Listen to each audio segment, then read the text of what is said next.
मौजू इमाम गायब गैबत और इंसान की बातनी जिम्मेदारी बिस्मिल्लाहिर्रहमानिर्रहीम।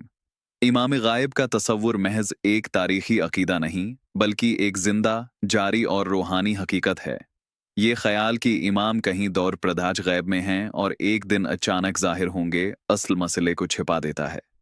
हकीकत ये है कि गैबत इमाम की अदम मौजूदगी नहीं बल्कि इंसान की बातनी नाबिनाई का नाम है।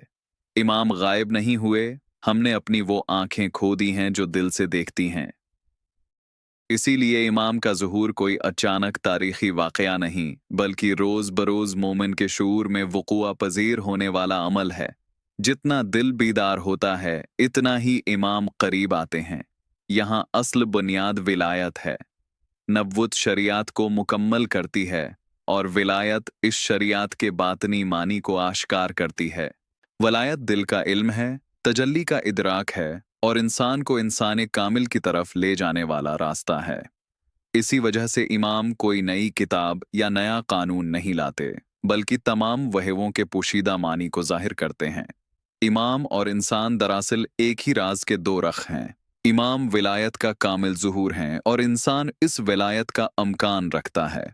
कुरान में जिस इमानत का जिक्र है जिसे आसमान, ज़मीन और पहाड़ उठाने से अनकार कर देते हैं, वही इमानत इंसान ने कबूल की और वो अमानत विलायत की जिम्मेदारी है। यही जिम्मेदारी तशय्या के अखलाक को जन्म देती है, जिसे जवानमर्दी कहा जाता है। जवानमर्दी का मतलब है मायूसी में उम्मीद, गैबत में अमल और इंतज़ार में जिम्मेदारी। ये इंतज़ार खामोश बैठने का नाम नहीं बल्कि अपने दिल को इस काबिल बनाने का अमल है कि वो इमाम को पहचान सके।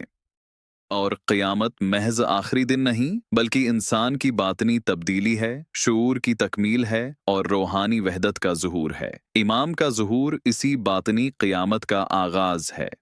लिहाजा सवाल ये नहीं कि इमाम कब आएंगे, असल सवाल ये है क्या हम इस काबिल हो चुके हैं कि इमाम को पहचान सकें